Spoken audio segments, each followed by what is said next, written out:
Magic അറിയോ? Star magic ശരിക്കും like ഈ പ്രോഗ്രാം കാണാറുണ്ടോ? അയ്യോ, ഞാൻ റെഗുലർ ആയിട്ട് കാണും. ഇനിയിപ്പം ആ സമയത്ത് കാണാൻ പറ്റില്ലെങ്കിൽ റിപ്പീറ്റ് ഇരുന്ന് കാണും. എന്റെ മോനും കാണും. അത് കാണും. സത്യമാണോ? നമ്മളെ കാണുമ്പോ പറയും ചേച്ചി അത് നിങ്ങളുടെ ഗെയിം ഷോ നോബിയൊക്കെ ഇല്ല ഉരുണ്ട ചില സാധനത്തിൽ കൂടെ ഇങ്ങനെ ചേച്ചി അത് നോബിയല്ല, അത് നോബിയല്ല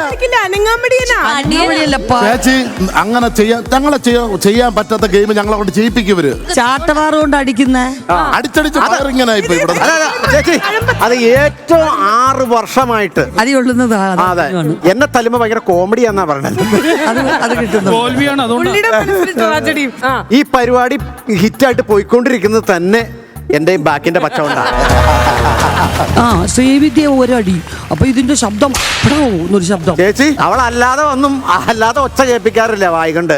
എന്നെ അടിക്കണമെങ്കിലും ആ ഒച്ച പുറത്തു വരട്ടെ. ഇപ്പോഴാണ് ചേച്ചി ഒരു കാര്യം മനസ്സിലായത്. ചേട്ടനെ ഇനി തല്ലിക്കഴിഞ്ഞാൽ അവളെ തയമ്പ ഏക്കത്തില്ല. എനിക്ക് വല്ലപ്പോഴാണ് ഭയങ്കര വേദനയാ. ചേച്ചി വിചാരിച്ച എന്താണെന്നറിയോ? അടിമാലി ഒരു ദിവസം കണ്ട് അടി കിട്ടിയത് അത് റീടെലികാസ്റ്റ് കാണുന്നതാണെന്ന്. അതെ അതെ, ചേച്ചി അത് മനസ്സിലാക്കുന്ന ഡ്രസ് നോക്കണം. എന്തായാലും എനിക്ക് തോന്നുന്നു ചേച്ചിയുടെ കുട്ടിക്കാലത്തിലേക്കൊക്കെയുള്ള കുറെ മെമ്മറീസിലേക്കൊക്കെ ഒന്ന് കൊണ്ടുപോകാൻ പറ്റുന്നുള്ളത്. വീട്ടിലെ പൊടിമോളല്ലേ ഇത്? വീട്ടിലെ പൊടിമോളാണ്. 5 മക്കളിലെ ഏറ്റവും ലൈക്ക് പൊടിമോൾ എന്നെല്ലാരും വിളിക്കുന്നതുകൊണ്ട് തന്നെ അത്യാവശ്യത്തിൽ കൂടുതലായിട്ട് നോട്ടിനെസ് ഉണ്ടായിരുന്നു, ജഗജില്ലയായിരുന്നു എന്നാണ് ഒരു അറിവ്. അല്ല, ഞാൻ എന്റെ നോട്ടിനെസ് ഒക്കെ സത്യം പറഞ്ഞ എന്റെ കൂട്ടുകാരുടെ കൂടെ ഉണ്ടായിരുന്നു. വീട്ടിൽ എന്നെക്കാളും ജഗജാല കില്ലാടി കൽപ്പന ചേച്ചി ഉണ്ടായിരുന്നു. കൽപ്പന ചേച്ചിയെ വെല്ലാനായിട്ട് ലോകത്തിന് ഒരു നോട്ടിക്കും സാധിക്കും. അതിലൊക്കെ എടുത്ത് ചാടിക്കളയും.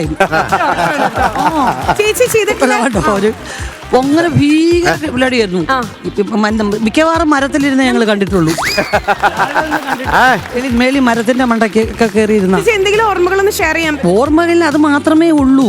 ഈ കൽപ്പന ചേച്ചി കുറുമ്പ് ചെയ്തിട്ട് ചേച്ചിക്ക് അടി കിട്ടിയിട്ടുണ്ടോ? അയ്യോ, അടി കിട്ടിയിട്ടുണ്ട്. എന്റെ തലയിൽ 5 സ്റ്റിച്ചുണ്ട്. അച്ഛനൊന്നും ചോദിക്കണ്ട എന്റെ അടുത്ത്.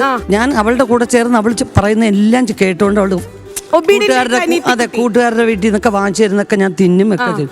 പക്ഷെ എന്റെ അച്ഛനും അമ്മയും പറഞ്ഞിട്ടുണ്ട്, വല്ലയിടത്തും പോയി വീട്ടിൽ പോയി കഴിക്കരുത്, പിള്ളേരെ പിടിപ്പുകാരാണ് നമ്മളെ മയക്കി. അപ്പൊ അതുകൊണ്ട് വീട്ടിൽ വന്നോണ്ട് അച്ഛൻ ഒന്നുമില്ല, മക്കളെ സ്കൂള് വിട്ട് വന്നോ? ഞാൻ അല്ല അച്ഛാ, ഈ മിനി ചേച്ചിയാണ് കൊണ്ടുപോയി ജ്യൂസ് വാങ്ങിച്ചു തന്നു, ചോക്ലേറ്റ് വാങ്ങിച്ചു തന്നു. അപ്പൊ തന്നെ അച്ഛൻ വാരിയിലിരിക്കുന്ന ആ ചൂരലെടുക്കും. സ്കൂളിൽ ബെല്ലടിക്കുന്ന പോലെ കൃത്യം എന്നും കൊടുക്കുന്ന 2-3 കൊടുക്കും. ഈ പൊടിക്കൊച്ചിനെ കൂടെ എന്തിനാ കൊണ്ടുപോയെന്ന്. അപ്പൊ ഈ വൈരാഗ്യം ഇങ്ങനെ കാണും. എല്ലാം കഴിഞ്ഞ് കരഞ്ഞുകൊണ്ടിരിക്കുമ്പോ ഞാൻ പോയി, അച്ഛൻ നോക്കിയോണ്ട് പറഞ്ഞാണേ മിൻ ചേച്ചി. അപ്പൊ നുള്ളൊക്കെ കിട്ടും, അതൊക്കെ ഞാൻ അഡ്ജസ്റ്റ് ചെയ്യും. പക്ഷെ ഒരു ദിവസം ഇങ്ങനെ ജനൽ തുറന്നു വെച്ചിരിക്കുവായിരുന്നു, ഇതിലോട്ട് പിടിച്ച് തള്ളി. ഈ തള്ളിയത് പോയി വീണത് ഇതിന്റെ ആ തുമ്പ് ഇവിടെ ഒന്ന് ഇടിച്ചു. അപ്പൊ തന്നെ കൊണ്ടുപോയി സ്റ്റിച്ചൊക്കെ ഇട്ടു. അതിന്റെ പേരിൽ ഒരു 10-12 പിന്നെയും കിട്ടി പിന്നെ ചേച്ചിക്ക്. പക്ഷെ ഒരു നാണം